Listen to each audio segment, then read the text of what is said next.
Hello aspirants, welcome to Pathfinder. आप सभी लोगों का स्वागत है पाथफाइंडर चैनल पर। दोस्तों, साल 2023 की शुरुआत हो चुकी है। हर नया साल जो है वो लोगों के लिए नई उम्मीद, नई होप्स लेकर आता है। आप सभी लोग रेजोल्यूशंस बनाते हैं। इसी तरीके से कुछ इंपॉर्टेंट संगठन, कुछ ऑर्गेनाइजेशंस ऐसी हैं जो हर आने वाले साल के लिए एक रूपरेखा तैयार करती हैं।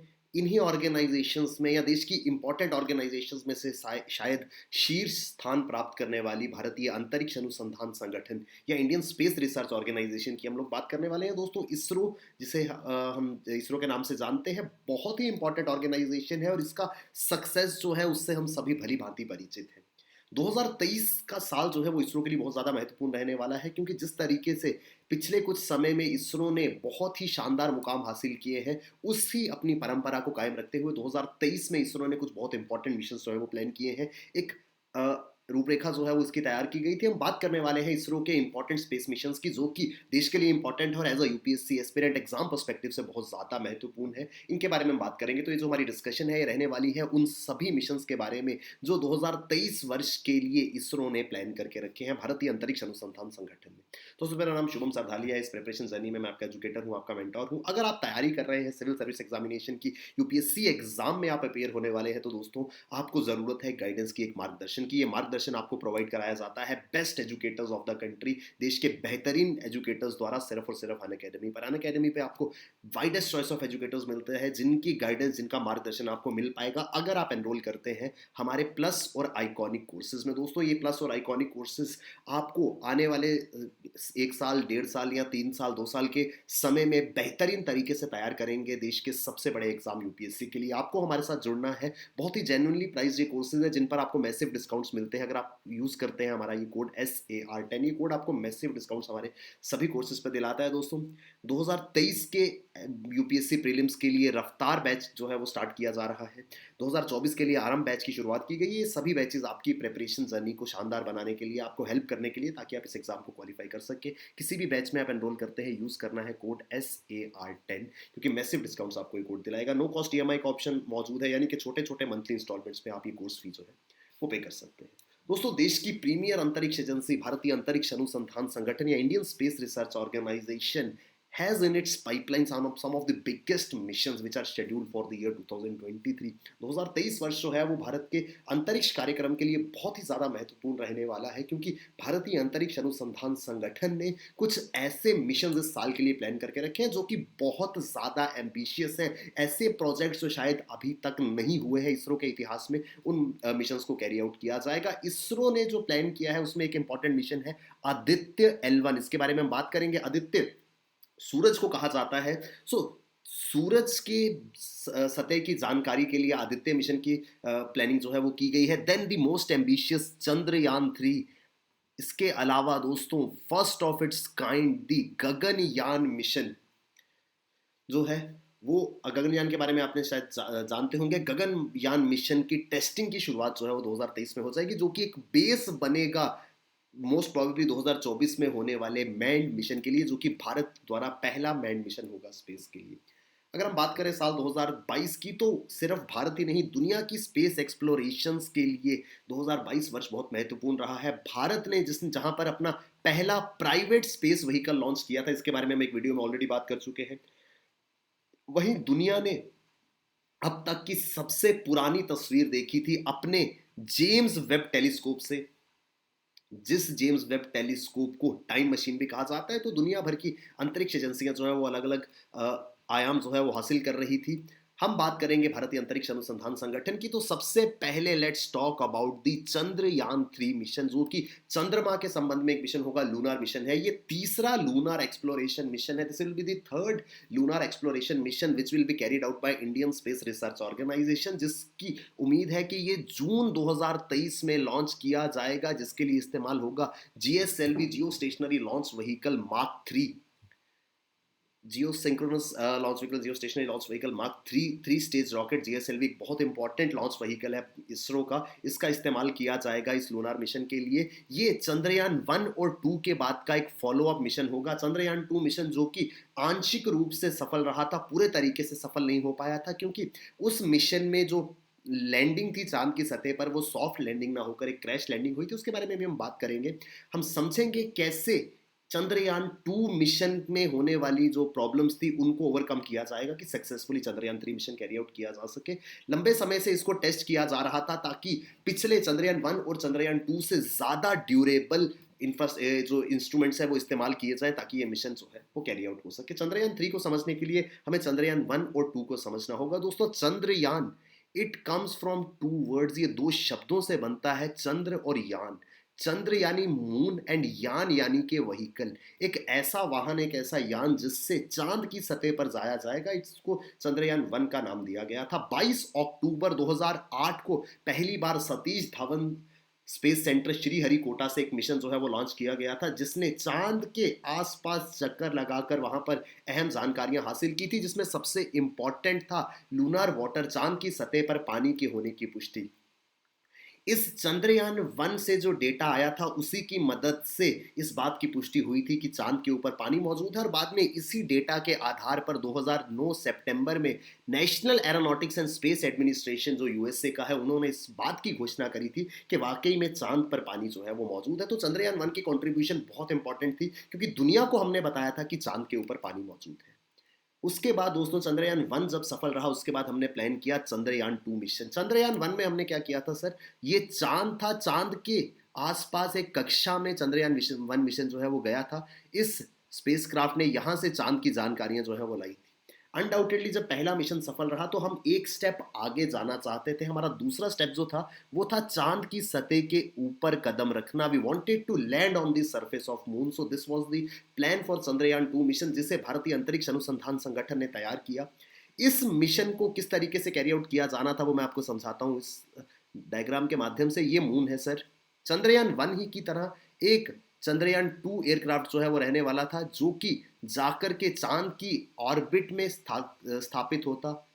इस कक्षा में जाकर के ये दाखिल हो जाता। जैसे ही ये ऑर्बिट में सेट होता, सेकंड स्टेप क्या था, इसके अंदर से एक स्ट्रक्चर निकलना था, एक इंस्ट्रूमेंट निकलना था जिसका नाम था लैंडर। नाम से समझ आ रहा है इसे मून की सतह पर लैंड करना था, जिस वजह से इसको लैंडर का नाम दिया गया। और इसे नाम जो रखा गया था वो था भारत के अंतरिक्ष कार्यक्रम की शुरुआत करने वाले the father of India space programme doctor Vikram Sarabhai के नाम पर इस लैंडर को नाम दिया गया था विक्रम लैंडर। सो प्लान ये था इस चंद्रयान 2 मिशन का कि जैसे ही ये चंद्रयान 2 एस्टेब्लिश होगा मून के ऑर्बिट में, इससे लैंडर निकलेगा और ये लैंडर जाकर के मून की सतह के ऊपर लैंड करेगा, यहाँ पर रुकेगा। ये सेकंड स्टेप था। और तीसरे स्टेप में ये लैंडर खुलेगा और इसके अंदर से एक छोटा सा गाड़ी नुमा स्ट्रक्चर, जैसे टॉय कार होती है वैसा सा एक स्ट्रक्चर जो कि रोवर कहलाता है, ये रोवर निकलेगा। ये रोवर चांद की सतह पर चक्कर लगाएगा, वहां से सैंपल्स कलेक्ट करेगा। इस रोवर को नाम दिया गया था प्रज्ञान रोवर। सो प्रज्ञान रोवर को यहां पर पहुंचना था, लैंडर से निकल करके सैंपल्स कलेक्ट करने थे। तो ये था पूरा का पूरा चंद्रयान 2 मिशन। लेकिन चंद्रयान 2 मिशन जो है वो सक्सेसफुल नहीं हो पाया था सर। 2019 की ये तस्वीर शायद आप सभी लोगों को याद होगी, या काफी लोगों को इसके बारे में जरूर पता होगा। हुआ क्या था sir, Chandrayaan 2 mission carry out किया गया। अब एक लंबी दूरी तय करने के बाद ये चंद्रयान 2 चांद की सतह में चांद के कक्षा में दाखिल हुआ। वहां से लैंडर को चांद की सतह पर पहुंचना था। बहुत ही अहम दिन था भारत के लिए, जिस वजह से इस ऐतिहासिक दिन को विटनेस करने के लिए माननीय प्रधानमंत्री खुद इसरो के हेडक्वार्टर्स पहुंचे थे। उनके साथ मौजूद थे भूतपूर्व इसरो के अध्यक्ष डॉक्टर के सिवन। चंद किलोमीटर की दूरी, कुछ सेकंड में विक्रम लैंडर जो है वो चांद की सतह पर टच डाउन करने वाला था, लेकिन वो सॉफ्ट लैंडिंग के बजाय क्रैश लैंडिंग हो गई। दोस्तों, सॉफ्ट लैंडिंग और क्रैश लैंडिंग क्या होती है, आप अगर आपने एयरक्राफ्ट में जहाज में सफर किया तो आप जानते हैं कि किस तरीके से धीरे धीरे से जहाज जो है वो सतह पर लैंड करता है, जिसे सॉफ्ट लैंडिंग कहा जाता है। अगर एकदम से धक्के से, जोरदार झटके से कोई भी विमान जमीन से टकराता है, किसी सतह से टकराता है, वो क्रैश लैंडिंग होती है। सो विक्रम लैंडर को बहुत आराम से चांद की सतह पर उतरना था, लेकिन वो अचानक एक झटके के साथ इस चांद की सतह पर पहुंचा, जिस वजह से वो क्षतिग्रस्त हो गया और ये चंद्रयान 2 मिशन जो है वो सफल नहीं हो पाया। और अपनी डिस्टेंस से, चांद की सरफेस से मात्र कुछ किलोमीटर, चंद सेकंड की दूरी पर यह हादसा हुआ, जिस वजह से काफी ज्यादा इमोशनल जो है वो डॉक्टर के सेवन हो गए थे, क्योंकि सक्सेस को इतने करीब से देखने के बाद नाकामयाब जो है वो होना पड़ा था। तो चंद्रयान 2 को पार्शियली सक्सेसफुल मिशन कहा जाता है, क्योंकि एक स्टेप जो है वो पूरा हो गया था, चंद्रयान 2 जो है वो स्थापित हो गया था चांद की कक्षा में। चंद्रयान 2 को जियो सिंक्रोनस जीएसएलवी मार्क 3, जो कि मोस्ट पावरफुल लॉन्च व्हीकल्स में से एक आता है, जीएसएलवी मार्क 3 की मदद से भेजा गया था। और इसी का इस्तेमाल अब चंद्रयान 3 में भी किया जाएगा। विक्रम लैंडर की सॉफ्ट लैंडिंग के बजाय क्रैश लैंडिंग हो गई थी सितंबर 2019 में, जिस वजह से ये मिशन आंशिक रूप से सफल रहा था।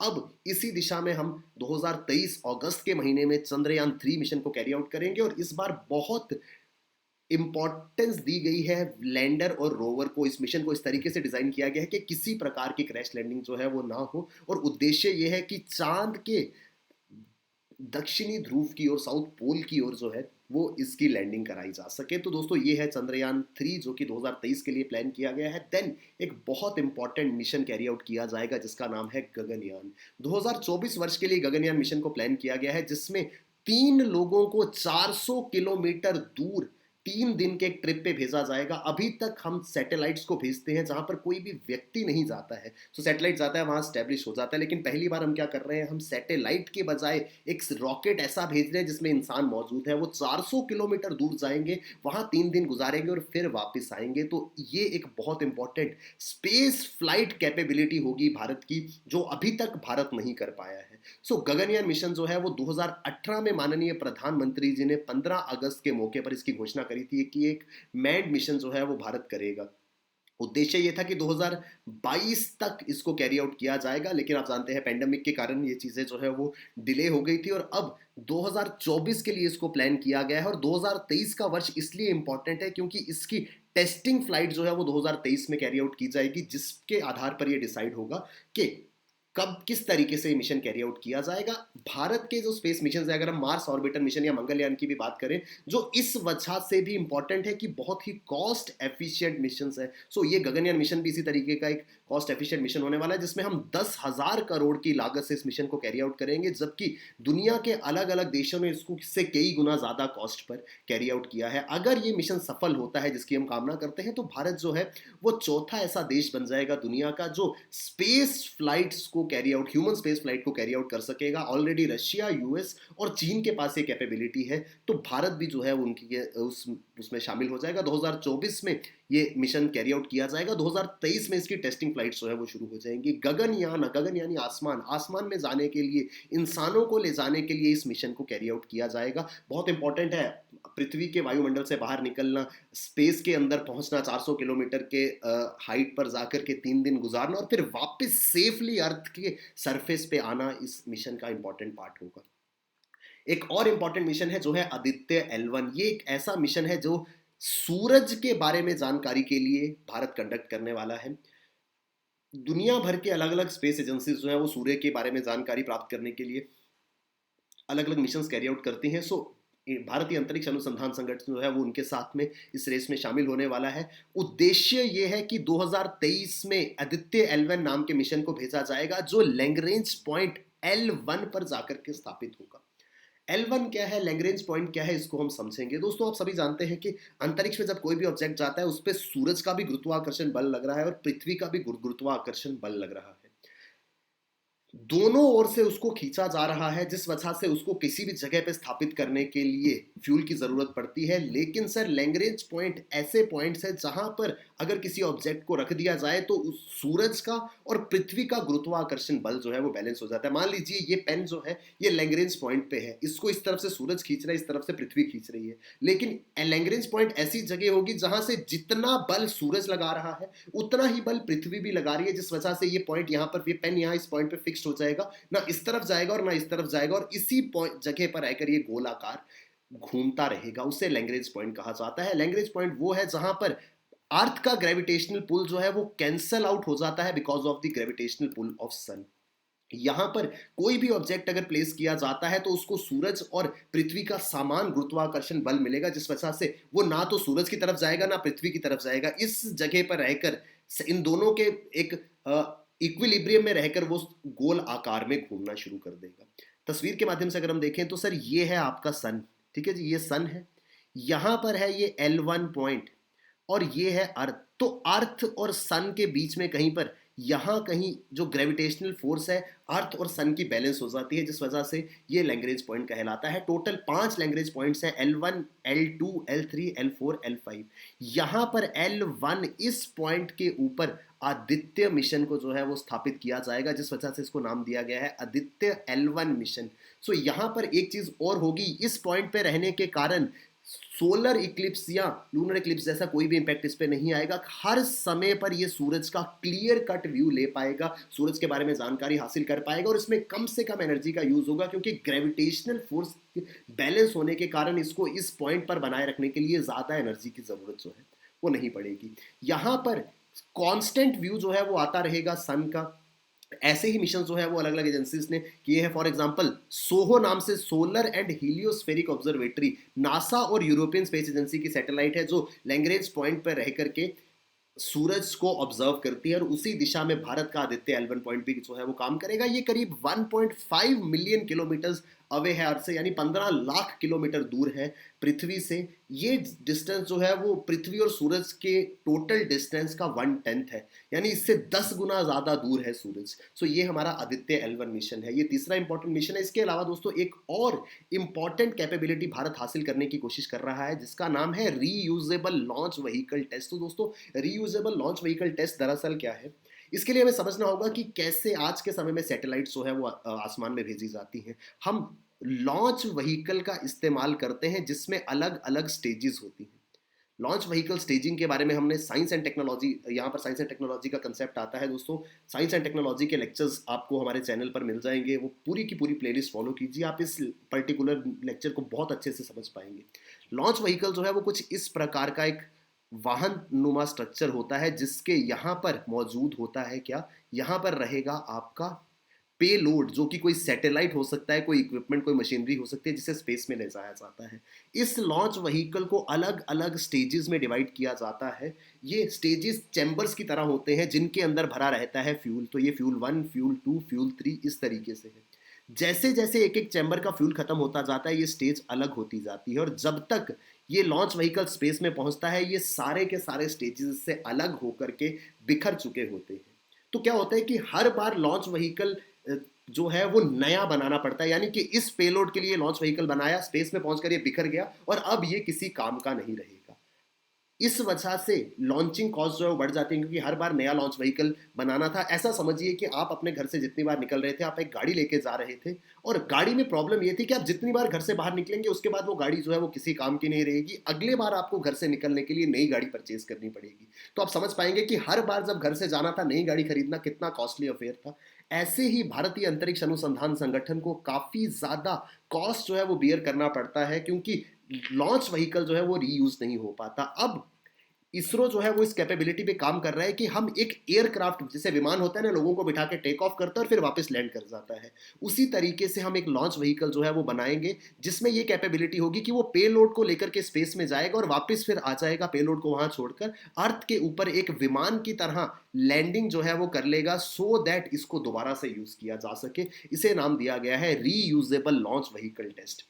अमेरिकन शटल मिशन, यूएस के पास ये कैपेबिलिटी है, जहां पर वो स्पेस शटल भेजते हैं, वो आसमान में जाता है और फिर वापस आ जाता है। इसी तरीके से भारत जो है वो runway landing experiment RLV-LEX mission को कैरी आउट करने वाला है। ये भी 2023 में होने वाला है। इसके बाद RLV जो रीयूजेबल लॉन्च व्हीकल टेक्नोलॉजी है, इसके अंदर एक लॉन्च व्हीकल और एक एयरक्राफ्ट की कैपेबिलिटीज होंगी। लॉन्च व्हीकल की तरह ये स्पेस में जा सकता है और एयरक्राफ्ट की तरह वापस पृथ्वी पे लैंड कर सकता है। इस मिशन के लिए भारत जो है वो काम कर रहा है। तो इस तरीके से 4 इंपॉर्टेंट मिशन जो है वो 2023 के लिए प्लान्ड है। भारतीय अंतरिक्ष अनुसंधान संगठन इन सभी में अगर सफल होता है तो बहुत ही ज्यादा इंपॉर्टेंस इस साल की जो है वो होने वाली है। आई होप हम विस्तार से मिशन समझ पाए दोस्तों। इसरो के लिहाज से, देश के लिहाज से और एग्जाम के लिहाज से ये मिशन जो है वो बहुत ज़्यादा इंपॉर्टेंट है। आई होप हम विस्तार पूर्वक इसको समझ पाए होंगे। इस तरीके के इंपॉर्टेंट आर्टिकल्स के लिए आपको बने रहना है हमारे साथ।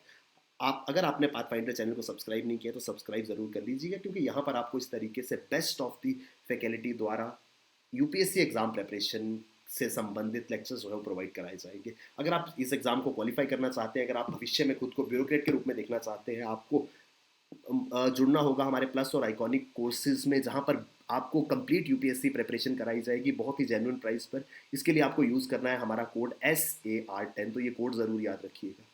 Thank you very much, all the best, keep working hard, bye bye, take care, जय हिंद।